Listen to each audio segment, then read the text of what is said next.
Hare Krishna, dear devotees. Please accept my humble obeisances. All glories to Srila Prabhupada. Thank you for joining us this morning for our morning Srimad Bhagavatam classes. Um, we are very happy that we have Her Grace Vrindavaneswari Radhika Mataji with us from ISKCON Philadelphia today. So Mataji, whenever you're ready, you can take over. Hare Krishna. Right. Hare Krishna, everyone. Good morning.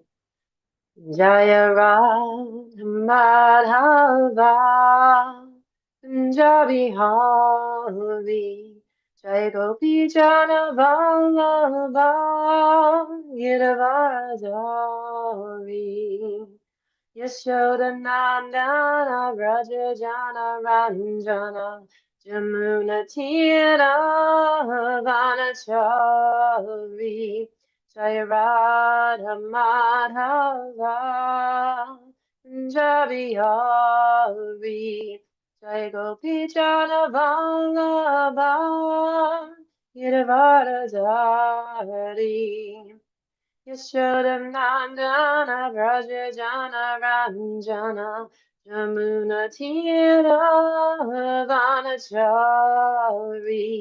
Jai Radha Madhava Punjabi Hari Jai Gopi Jana Vallabha Giravardhari Yashodanandana Braja Jana Ranjana Jamuna Tira Vanachari Hare Krishna Hare Krishna Krishna Krishna Hare Hare Hare Rama Hare Rama Rama Rama Hare Hare Hare Krishna, Hare Krishna, Krishna Krishna, Hare Hare, Hare Rama, Hare Rama, Rama Rama, Hare Hare. Jayam Vishnupad Paramahamsa Parivrajikacharya Asvatari Sata His Divine Grace A.C. Bhaktivedanta Swami Srila Prabhupada Ki Jai. Jayam Vishnupad Paramahamsa Parivrajikacharya Asatari Sata His Divine Grace Srila Bhakti Siddhanta Saraswati Thakur Ki Jai. Anantakota Vaishnava Rende Ki Jai. Namachari Srila Haridas Thakur Ki Jai. Prem Sikaho Shri Krishna Chaitanya Prabhu Nityananda Shri Advaita Gadara Shiva Sati Gaura Bhakta Vrinda Ki Jai. Radha Krishna Gopa Gopinath Shamakan Radhakan Gitter Govardhan Ki Jai. Mayapurdam Ki Jai, Vrindavadam Ki Jai, Jamuna Devi Ki Jai, Ganga Devi Ki Jai, Tulsi Maharani Ki Jai, Transcendental Book Distribution Ki Jai, Samaveda Bhaktivinoda Ki Jai, Gaur Premanande, Hari Bol. All glories ye assembled devotees, Hari Krishna. All glories ye assembled devotees, Hari Krishna. All glories ye assembled devotees, Hari Krishna. All glories ye Shri Guru and Shri Garanga, Hari Hari Bol. Nama Om Vishnu Padaya Krishna Prasaya Bhutale Srimati Bhaktivedanta Swaminiti Namane Namaste Saraswati Devi Gauravani Pracharane Nirvishesha Shunyavadi Pashyata Deshatarane Om Namo Bhagavate Vasudevaya Om Namo Bhagavate Vasudevaya Om Namo Bhagavate Vasudevaya Narayana Namaskrita Naram Jaiva Narottama Devam Saraswatim Vyasyam Jatutayam Materiyat Nastaprayashu Abhadreshu Nityam Bhagavata Sevaya Bhagavati Uttamashloki Bhaktir Bhavati Naistiki. Good morning, devotees. I hope you're having a beautiful Kartik season. We are reading today from Srimad Bhagavatam. We are reading in the second canto, the Cosmic Manifestation, chapter 9, Answers by Citing the Lord's Version. And today we're reading verses 4 through 16. So I'm going to just read through until we get to 16, and then we can repeat together. Sri Yatra Rupini Urugaya Padayo Karoti Manam Buddha Vibhutivi Prankam Shritiya Kushmakaru Nagar Vigiyamana Priya Karma Gayati. Shri, the goddess of fortune. Yatra, in the Vaikuntha planets. Rupini, in her transcendental form. Urgaya, the Lord who is sung by the great devotees. Padayo, under the lotus feet of the Lord. Karoti, does. Manam, respectful services. Buhuda, in diverse paraphernalia. Vibhuti, accompanied by her personal associates. Prankam, movement of enjoyment. Shriti, taken shelter of. Ya, who? Ushu Makara, spring. Anugai, by the black bees. Vigiyamana, being followed by the songs. Priya Karma, activities of the dearmost. Gayati, singing. Translation by Srila Prabhupada Ki Jai. The goddess of fortune, in her transcendental form, is engaged in the loving service of the Lord's lotus feet.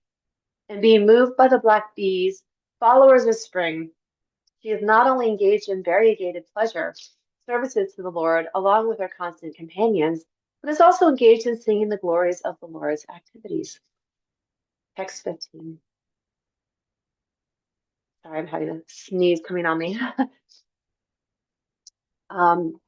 Yadarsha tatra kila satvatam patim, Shriya patim yajna patim yagat patim, Sunanda nanda prabalarhananda dibi, Svaparashada gri parisedvitam vibhum, Dadarsha Brahmasa Tatra there in Vaikuntha Loka, Akhila entire, Sattvatam of the great devotees, Patim the Lord, Shriya of the goddess of fortune, Patim the Lord, Yagya of sacrifice, Patim the Lord, Jagat of the universe, Patim the Lord, Sunanda, Nanda, Prabala, Arhana, Adibi, by them, Svaparshada, own associates, Agre,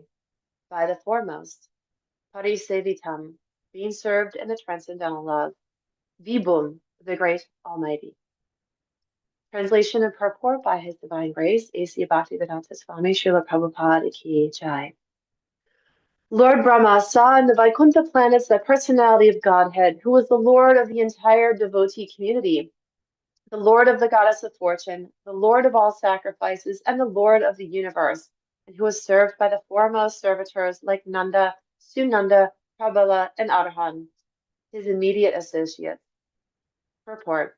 When we speak of a king, it is naturally understood that the king is accompanied by his confidential associates, like his secretary, private secretary, aide-de-camp, ministers, and advisors. So also when we see the Lord, we see him with his different energies, associates, confidential servitors, etc. So the Supreme Lord, who is the leader of all living entities, the Lord of all devotee sects, the Lord of all opulences, the Lord of sacrifices, and the enjoyer of everything in his entire creation, is not only the Supreme Person, but is also is they're always surrounded by his immediate associates, all engaged in a loving transcendental service to him. Text 16, which is the last text for today, we'll read together. I'll chant this 3 times and then to give you the cadence, and then we'll take turns. Richa prashadim mukam drigashvam prashana hasharuna lokananam kiritinam kundalinam chaturbhajam pitim sukam vakshashi lakshitam shriya Pritya prashadapi mukam ashvam prashana hasaruna lokanamanam kirtitinam kundalinam chaturbhajam pita shukam vakshashi lakshitam shriyara Pritya prasada mikum taragashva ashvam prashana Hasaruna loko lakatanunam Kiritinam kundalalinam chaturbojam Pita Shukam Vakshashilok Lakshitam Sriya Priyata Prashada Bimukam Drigashavam Prashanna Hasaruna Loka Ananam Kiritinam Kundalinam Chaturbajam Pitam Suksham Vakshashi Lakshitam Sriya. Anyone else like to give it a try? It's a little more of a tongue twister. Bhritya prasada abhimukham draka asavam prasanna hasaruna lochana ananam kirtinam kundalinam chaturbhujam pitam shukam vakashi lakshitam shriyah. Hare Hare Krishna. Krishna, thank you. Anyone else like to try? Hare Krishna. Hare Krishna. भृत्य प्रसादाभिमुखं दृगास्वं प्रसन्न हासारुणलोचननं कीर्तिनां कुण्डलीनं चतुर्भुजं पीतां सुखं वक्षसि लक्षितं श्रिया. हरे Krishna. Hare Krishna. Anyone else like to try?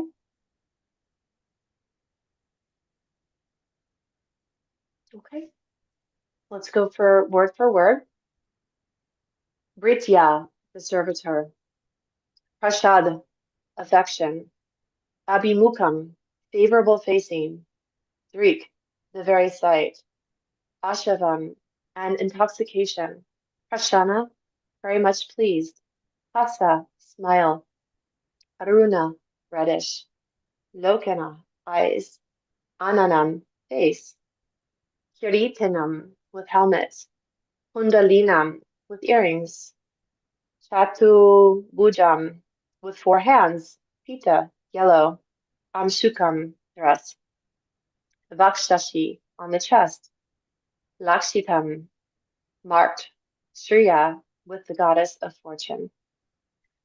Translation and purport. The personality of Godhead seemed leaning favorably toward his loving servitors. His very sight, intoxicating and attractive, appeared to be very much satisfied. He had a smiling face decorated with an enchanting reddish hue. He was dressed in yellow robes and wore earrings and a helmet on his head. He had four hands, and his chest was marked with the lines of the goddess of fortune. Purport. In the Padma Purana, Uttara Kanda, there is a full description of the Yoga Pitha, or the particular place where the Lord is in audience to his eternal devotees. In that Yoga Pitha, the personifications of religion, knowledge, opulence, and renunciation are all seated on the lotus feet of the Lord. The four Vedas, namely the Rik, Shama, Yajur, and Atharva, are present there personally to advise the Lord. The 16 energies headed by Chanda are all present there. Chanda and Kumuda are the first two doorkeepers. At the middle door are the doorkeepers named Bhadra and Subhadra, and the very last door are Jai and Vijay. There are the doorkeepers also named Kumunda, Kumundaksha, Pandarika, Vamana, Sankukarana, Sarvanetra, Sumukha, etc. The Lord's palace is well decorated and protected by the above mentioned doorkeepers. Om Jnana Timirandasya Gyananjana Shalakaya Chakshur Unmilitam Yena Tasme Shri Gurave Namaha Sri Chaitanya Manobishtam Stapitam Yena Bhutale Svayam Rupakada Mayam Dadati Svadvadantikam Nama Om Vishnu Padaya Krishna Prasaya Bhutale Shrimati Bhakti Charisma Namane Snitati Sukadeva Bhadinam Trasapudam Prabhupada Gatapanam Bhakti Charapanam. So I'm going to go back and just read the translations again, just so we can kind of flow with what's happening here. I'm going to read them just back to back. The goddess of fortune in her transcendental form is engaged in the loving service of the Lord's lotus feet, and being moved by the black bees, followers of spring, she is not only engaged in variegated pleasure, service to the Lord, along with her constant companions, but is also engaged in singing the glories of the Lord's activities. Lord Brahma saw in the Vaikuntha planets the personality of Godhead was the Lord of the entire devotee community, the Lord of the goddess of fortune, the Lord of all sacrifices and the Lord of the universe, who was served by the foremost servitors like Nanda, Sunanda, Prabala, Arhana, his immediate associates. The personality of Godhead seemed leaning favorably toward his loving servitors. His very sight, intoxicating and attractive, appeared to be very much satisfied. He had a smiling face decorated with an enchanting reddish hue. He was dressed in yellow robes and wore earrings and a helmet on his head. He had 4 hands, and his chest was marked with the lions of the goddess of fortune. So this is a what we're reading about today is actually very confidential. So it's a very confidential time, vision. Sukadeva Goswami is giving this description of Vaikuntha planets as it was seen by Lord Brahma, and as he's holding this in, Lord Brahma is holding this in his vision, and he's experiencing this. This was a really very intimate experience that he's seen. The Vaikuntha planets where the Lord lives, Lord Krishna lives. He's seen all of these associates. He's seen Lakshmi Devi there with her companions, giving constant service to the Lord. And she's the bees. The bees, the symbol of spring, the symbol of happiness and joy. And she's singing beautiful songs, singing these beautiful songs to the Lord. And so this is, we can imagine this very enchanted scene, a very beautiful scene that is just so nectarian, so deeply bhakti, in the sense that it's all devotion. This is all a very deep space of devotion. And Lord Brahma is seeing this. He's getting this inner glance at Vaikuntha. And so we are now getting this inner glance at Vaikuntha. But even now, as we're sitting here in this class, we're trying to visualize it. Maybe there's some paintings that have been done, but we're just getting the tiniest little speck of insight into what really goes on in the Vaikuntha planets with the Lord and his associates. And we know that the goddess of fortune is always accompanying the Lord. And she is there, but she's there in a devotional mood. She's singing the glories of the Lord's activities. She's doing constant service in variegated pleasure. What does variegated mean? In all different ways. So many different ways and variegated pleasure, service to the Lord with her constant companions. So Lakshmi Devi is setting this example, the goddess of fortune, as that mood, that loving devotional mood of the service, of the singing, the glories, the chanting, the glorifying of the Lord.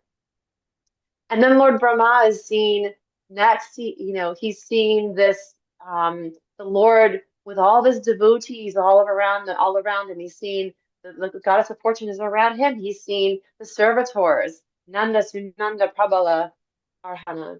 These are the immediate associates here in Vaikuntha.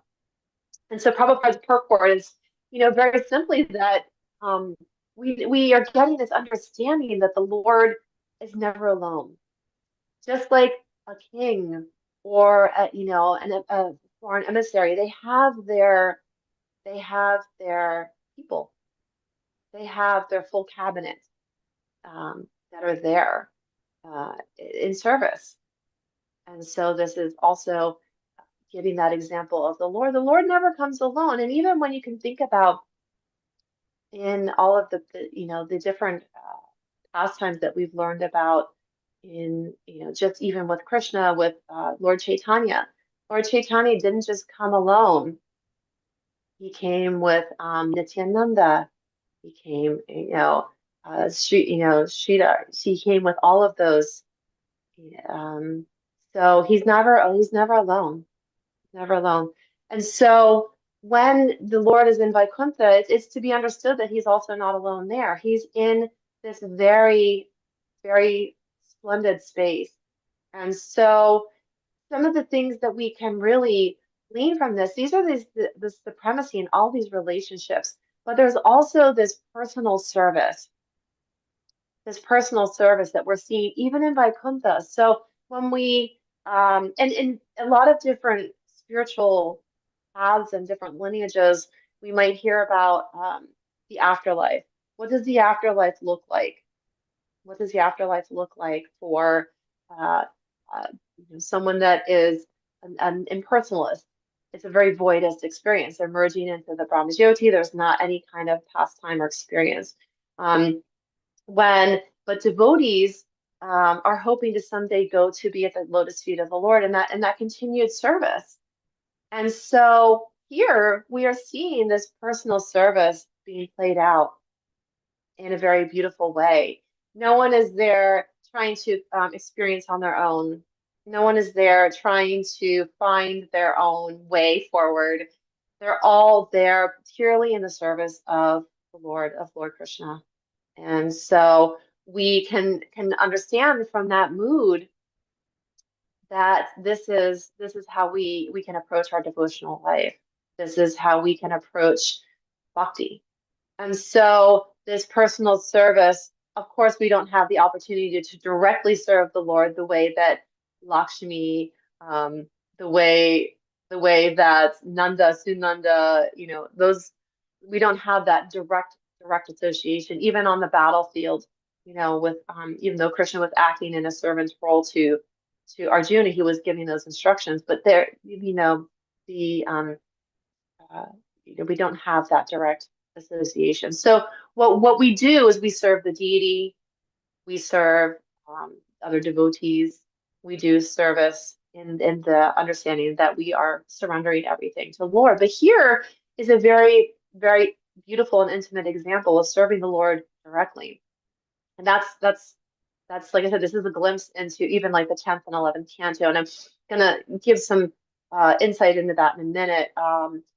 But in the next text, in text 16, it's giving a little bit of a description of the personality of Godhead. He's seen leaning favorably toward his loving servitors. His very sight, intoxicating and attractive, appeared to be very much satisfied. He has smiling face decorated with an enchanting reddish hue, who's dressed in yellow robes and wore earrings and a helmet. He had 4 hands, and his chest was marked with the lion of the goddess of fortune.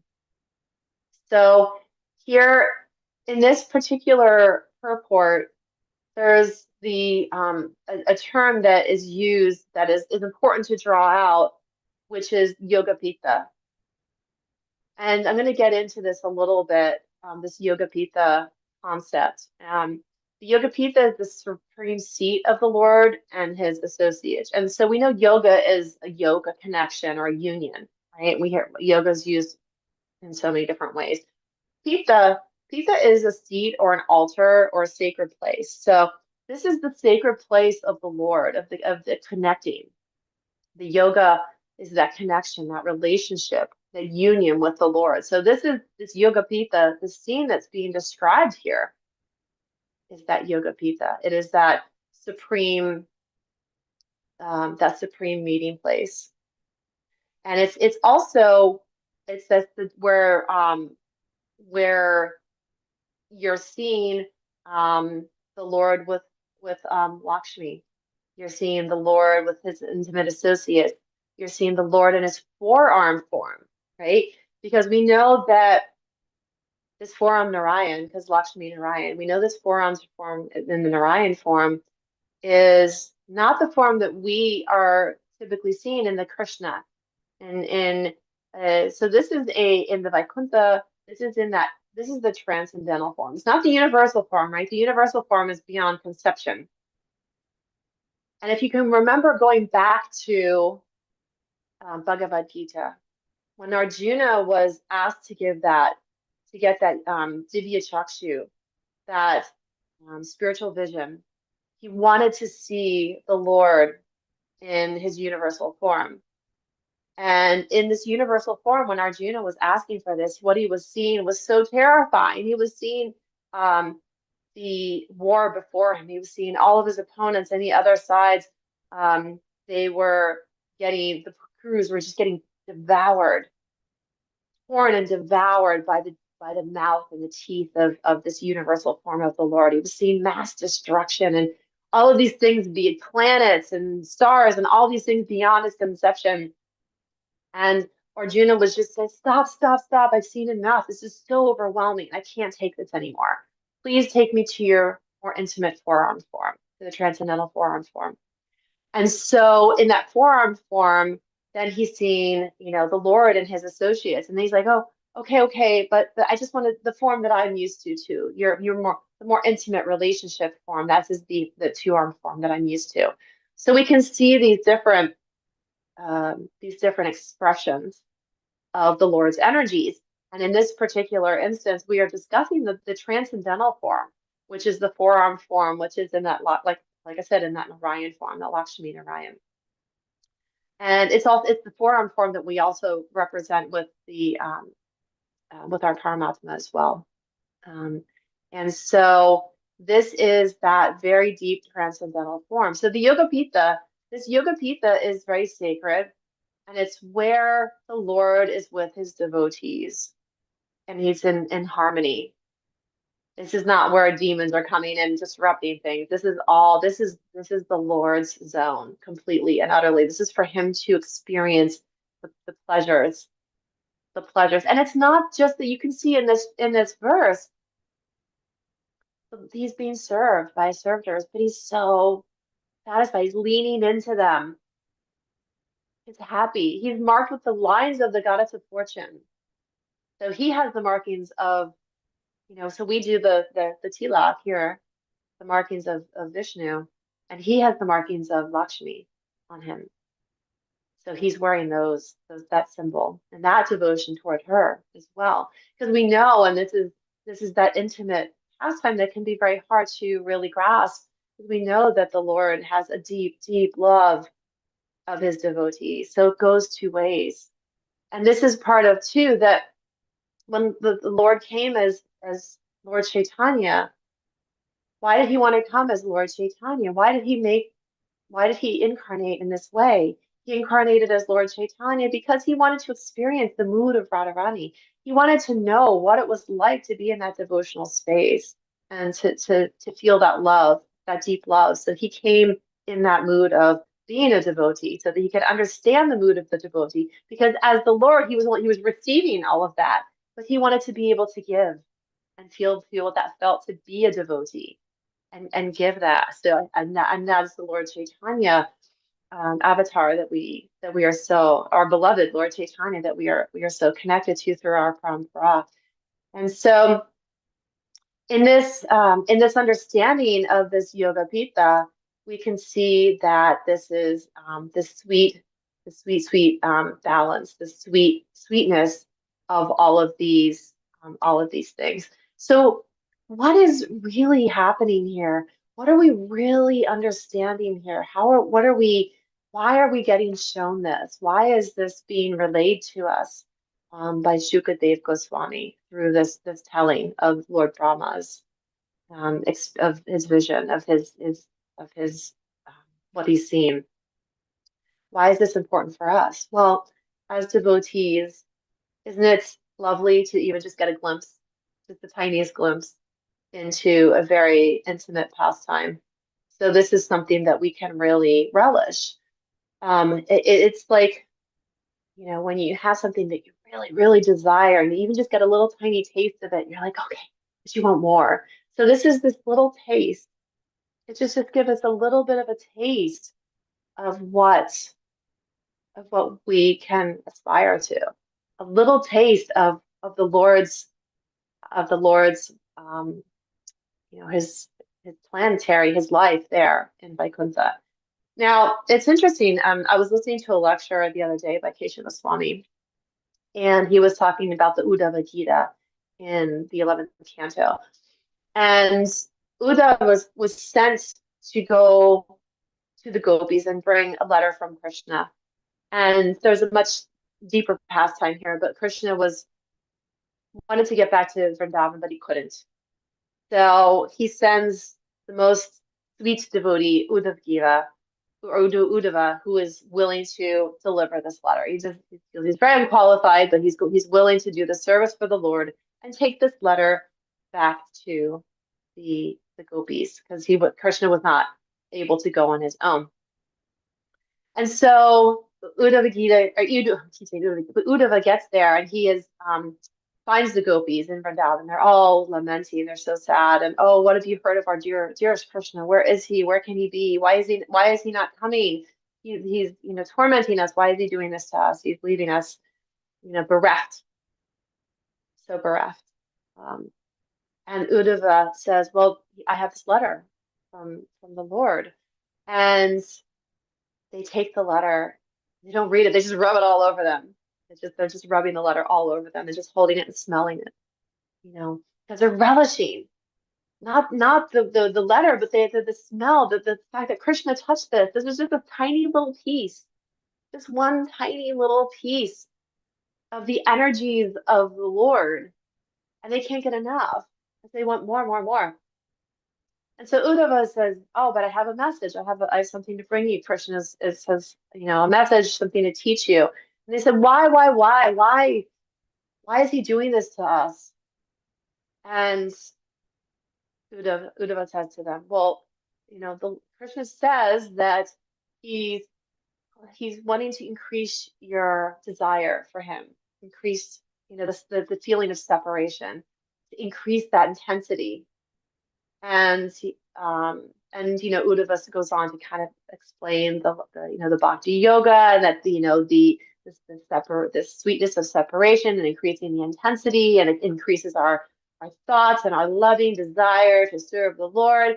And the gopis are so mystified. They're like, why are you sharing this with us? This is not relevant to us at all. I don't know if any of you have heard this lecture with Acacia Swami the other day. They're like, why are you sharing this with us? You don't know us. This is not relevant to us. You don't understand. You don't understand.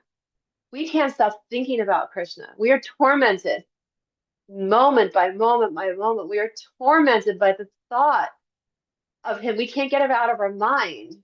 We don't need to increase our thoughts, increase our devotion. We don't need to increase our suffering in that separation. We are trying to get away from the separation. We're trying to stop the suffering. We're trying to stop thinking about him constantly. He has completely taken over our lives, our minds, everything. Completely taken over. And so Uddhava was just so bewildered, because this is a different bhava. It's a different mood. And so it's a very confidential mood, very intimate. And so when we get little glimpses, just small little glimpses into these different pastimes, because I speak for myself, but probably a lot of us out here are not gopis. We don't, we are trying to increase our attention on the Lord just a little bit. We are trying to divert our attention away from the material energies. We are trying very hard to think about the Lord a few times a day.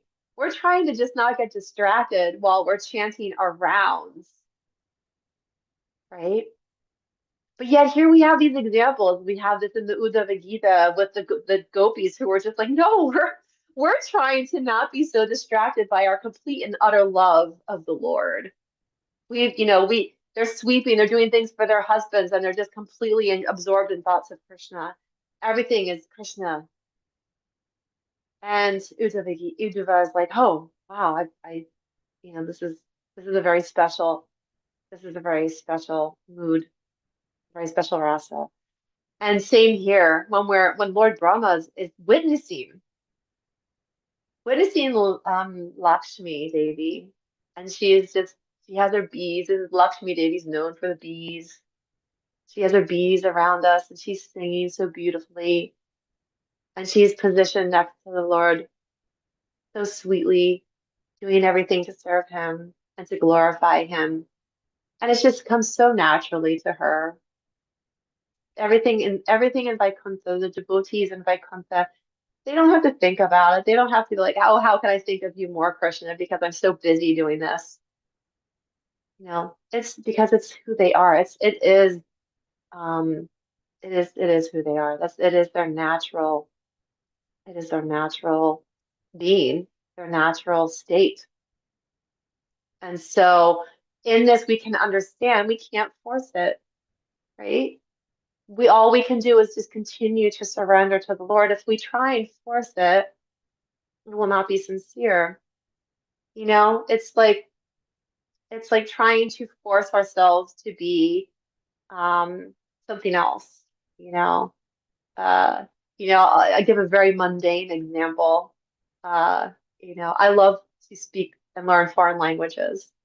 And I try so hard to I get angry when I can't understand the foreign language. It bothers me. And I'm like, I just want to force it into my brain, just force it into my brain. I want to be fluent in whatever language it is that I'm hearing. But I can't force it. I have to go through the process of learning the grammar, learning the vocabulary, and I can't learn every language. It's not how I was raised. I was raised speaking English. And so it's not my nature to be fluent in any of these other languages. I can work very hard and eventually get there, but it's just my nature is speaking English, right? So it's a very mundane example, as I said. Now let's look at all of the associates that are gathered in Vaikuntha. It is their complete and utter nature. They were born for that. They were born into that. Now, do we take that and say, I can't be perfect, so forget it. I'm not even going to try. And I talked about this a little bit in Philadelphia on Saturday. No, we have to still make that endeavor. We don't have to. We don't have to do anything, but we can choose to make that endeavor. We can choose to take those steps toward the Lord. We can choose to engage in our sadhana. We can choose to do things on a daily basis that are going to help us. And to cite Keshav Swami again in the same lecture that he was giving. I was finishing the lecture last night, and he was saying that there's a couple of things that might be impediments to our progress, and one of them might be a lack of desire. Maybe we just don't have that desire strong enough in us. Maybe we have the desire, maybe we just don't have the tools, the right tools to get us there. Maybe we have all the desire and the motivation. Maybe we have all the tools to get us there, but maybe it's our something in our environment or our association that's preventing us. So where do we stand on that spectrum? Do we lack the desire, motivation? Do we have the desire and motivation, but do we maybe just lack the tools? Maybe we just don't feel like we have the right tools to work with to get us there. But if we have all of that, we feel like we're pretty secure in the motivation and desire and the tools. Then the last thing might very well be that maybe it's something in our environment, or it's the association that's preventing us from actually following through and really absorbing ourselves more deeply. And these are things that are worth considering, right? As we are seeing these highest examples of devotional service, the highest of highest examples, and the gopis are just even beyond that in some ways, because their mood is just so absorbed, completely absorbed. And me personally being here, where I have the flickerings of, remembrance. How do we move in that spectrum closer, right? So we have the 9 processes of bhakti, right? We have the Shraddha, we have the association, sadhusanga, anartha nivritti. So we're getting rid of all of our anarthas, right? And we move up, then we get the ruchi, taste, and eventually maybe getting up to the bhava, frame. But it's a process, right? It's not just, we can't just jump right to this. We can't force it like, I'm going to be in Baba now. Just try and like force ourselves to get there. It's impossible, almost impossible, especially when we're trying to force it. We know that anything that we try and force usually doesn't work out very well. It has to be natural. It has to be organic. When we force things, we're usually up here too much. We're in our heads. And being in our heads is not going to serve us in our devotional lives. That means we're being too cranial, too intellectual. We think we can just muscle our way through this. And sometimes we might find that to be the case, that we're trying to muscle our way through something. Maybe we take it down something as simple as like chanting our rounds, and we're just like, got to muscle through it, muscle through chanting. Gotta just get my 16 rounds done, right? I'm just gonna push through. You just gotta get it done.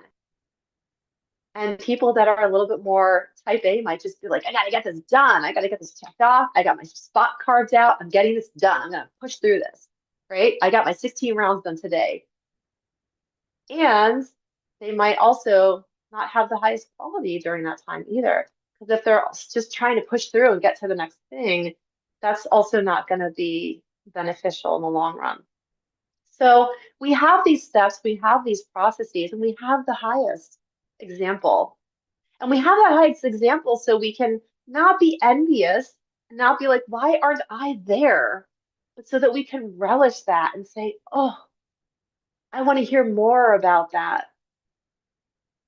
I just and this is the mood is the mood that we can take in that hearing is a mood of wonderment, this mood of just love and adoration for such a beautiful pastime. And we're in this time of Kartik right now. I love this. I love Kartik because to me, this time of year really in general just beckons kind of this inward, soulful exploration.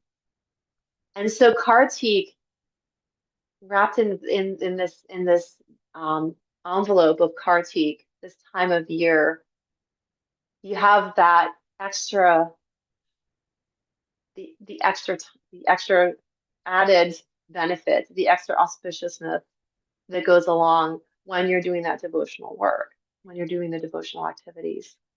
So the time is the time of Kartik is how can we intensify our mood?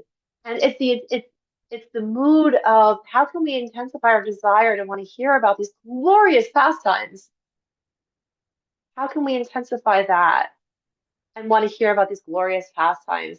And like I said, it's not from a space of, oh, why aren't I there? Why aren't I a pure devotee? Why aren't I this? But from a place of awe and wonder. Because when we say, why can't I do that? Then there's envy. And envy is always going to just hijack us. And it's going to prevent us from reaching that end goal. So as soon as we're like, why aren't I there? We are now expressing a place of envy. And so when we catch ourselves in that mood of, why can't I be like that? Why can't I be that elevated? We have to catch ourselves and like, wait, it's the conversation we want to have is, wow, isn't that magnificent? Isn't that beautiful? Isn't that beyond what my brain can completely conceive of? Because I know that that is so transcendental, it is so confidential, it is so intimate. Yet here we are given this tiny, tiny little fraction, just a little hint of what happens in the Lord's pastimes with his intimate confidants, his intimate associates, and we're just given this tiny little bit. And that's a blessing, right? That is a complete blessing. And like I said, that is there to intensify our desire to hear more. So I'm going to stop here. It's a little before, it's 8:45. I'll leave the floor open for any questions, any reflections, corrections, anything else you'd like to share for today. Hare Krishna, Mataji. Wonderful, wonderful class. Wonderful points. Lot of points to reflect. Um, so, devotees, thank you who joined a little late. Hare Krishna to all of you. If you would like to unmute, ask a question, comment, share any realizations you might have, this is the time we can unmute and we can make it more interactive for next few minutes. Krishna Prabhu, please accept my humble obeisances. Hare Krishna, Prabhu. Hare Krishna. Hare Krishna. I'm not sure if you wanted to say anything, but I just Please go ahead. Please go ahead. Uh, Very nice class, Mataji. Thank you so much. A lot of wonderful realizations and very nice explanation about uh, various the Uddhav and Uddhav discussing the message of Krishna with gopis. So it was very nice, and how his mood got completely changed after seeing Gopi's love for Krishna. Um, and towards the end, you were mentioning that if we think that why can't I be like that, and it will be like envy, will be envious. So that was very nice. So from as I understood it, Mataji, it's um, s- like if we just like uh, uh, we might delve into the mood of Sahajiya if we don't have that understanding that how magnificent it is, or how um, wonderful love of gopis or Radharani is for Krishna. Then maybe we will just go into the mood of Sahajiya or have that envy, and then it is basically somewhere incorrect in that zone. So is that understanding right, Mataji, to have a gratefulness to see, oh wow, this is so nice, like. Yeah, yeah. I think that when we hear about these pastimes, uh, I think a good mood is from a place of reverence, um, and uh, we can learn traits. So these qualities, we can take some of the qualities and we can say that's a lovely quality. I'd like to work on that beautiful quality myself, you know, and to take it from that perspective to say that this quality of singing the Lord's glories so sweetly, that's nice, and I would like to try to do some more of that. That's a really that's a sincere move because we're saying that we're appreciating that quality in Lakshmi, and we are elevating her in the sense that we are, appreciating that. But then we can say, that's nice. I would like to try and be more like that. So so it's not like why can't I? It's more like it's in that relishing, it's the appreciation, through that appreciation that we might find inspiration. Let's put it that way. So it's very subtle, but in that appreciation we can come to a space of maybe some of the qualities becoming more viewed on us. So because we can appreciate those qualities, and if we appreciate those qualities and value those qualities, then we'll naturally want to develop those qualities. However, if we have a place of envy, why is she able to do that? Why am I not like that? Da da da da. Then it might create a forced situation. It might even create aversion. So we want, and this is where the demons become very envious, right? Why can't I live forever? Why can't I have all of these cities, these powers, mystic powers? Why can't I this, right? And that gets them into a bit of trouble. I mean, so we have to be very careful about the mood that we're approaching anything that we do is that it's like, oh wow, that's so beautiful. Oh, I mean, I'm just in awe and appreciation of those qualities. And now and I value those qualities and I'm gonna work on that. And I'm gonna aspire toward having more qualities in that vein. So does that answer your question? Yes, Mataji, thank you so much. Yeah, I mean, like, so that the like, that's what I was asking, requesting, that is my understanding correct, that we have to look it from awe and reverence and respect, and that relishing mode that you said, that answers the question actually. Thank you so much. Yes, absolutely. Thank you for the question. Yes, and Parikshit Prabhu said, Hare Krishna, nice and clear definition of Yoga Pita. Much appreciated. Thank you. Yeah, I saw that point in the purport, and it felt like it was a really good thing to draw out for today's class because it is that again that capturing the scene, capturing that moment that we are seeing the glance of in a glimpse for Lord Brahma that we're seeing this Yoga Pita. This scene is being set. Thank you, Parikshit Prabhu, and thank you, Damodar Prabhu, for that very good question and very nice answer, Mataji. And that's why I think it is recommended that we go step by step, Canto 1, 2, 3, 4, and then we go to Canto 10. And few reflections I had after this beautiful class is this just like glimpses of Vaikuntha are given here, when, glimpses of Golok Vrindavan are also given previously and maybe in the future verses also. That reminds me of the previous life of Narad Muni from Mhm. Canto 1 when he lost his mother as a child in the previous life. And he developed a very wonderful advanced mood of devotion for Krishna and performed some sadhana austerities. Krishna appeared to him only for a few seconds and then told him, and then he was just disappeared. And Narad Muni was very, very anxious. What happened? Why can't I have more of Krishna? Yeah, And Krishna told him, you still need to purify more, and then you will be my eternal associate. He gave that assurance.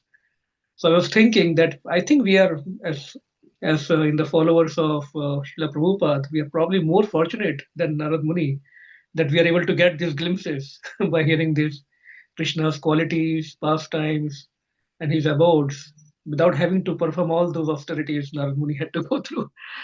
Just something to think about, how fortunate we are by mercy of our acharyas. yeah. And yeah, No, go ahead. Beautiful.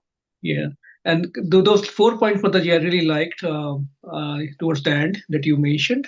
Do we lack desire? We have to really introspect. Are we having the right desire, first of all? Do we have the right tools that we are using in bhakti?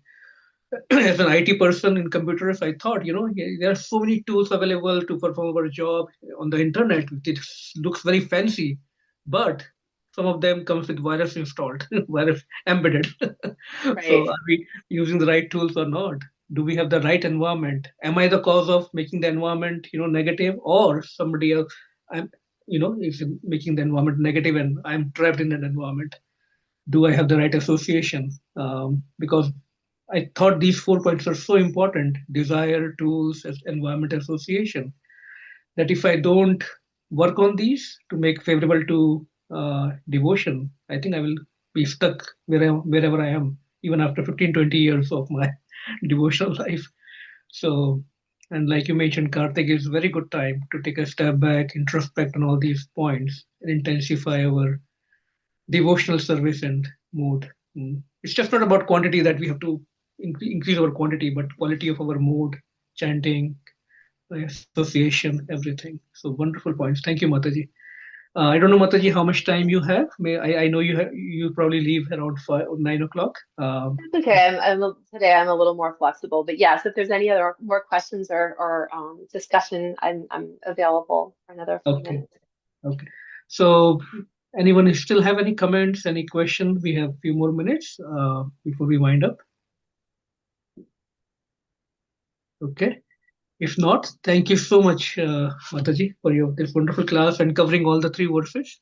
Um, and thank you all the devotees for joining this morning. We will see all of you in the temple on this Sunday for our Kartik special program. Hare Krishna, Srila Prabhupada ki Hare jai. Krishna. Jai. Vanchakalpatra Kalpataru. Kripa Sindhubhya eva cha. Patitanam pavnebhyo Vaishnavebhyo namo namaha. Hari Bol, Hare Krishna. Hare Krishna, everyone. Enjoy your week and happy Kartik. Hare Krishna. Happy Kartik to all. Hare Krishna.